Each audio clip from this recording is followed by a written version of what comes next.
এই এই বিলাই জাকের আলীর এমন কথা শুনে বিড়ালের চাউনিটা একবার দেখেছেন? বিড়াল যেভাবে তাকিয়েছিল মনে হচ্ছিল তিনি যেন জাকের আলীর কথা শুনতে পেয়েছেন। বিড়াল হয়তো মনে মনে বলছিল, কি ভাই আমাকে বলছেন নাকি?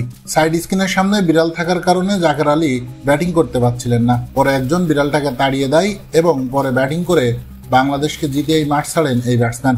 10 বলে 15 রান করে অপরাজিত থাকেন। অপরদিকে 39 বলে 56 রান করে অপরাজিত থাকেন পারভেজ হোসেন ইমনও।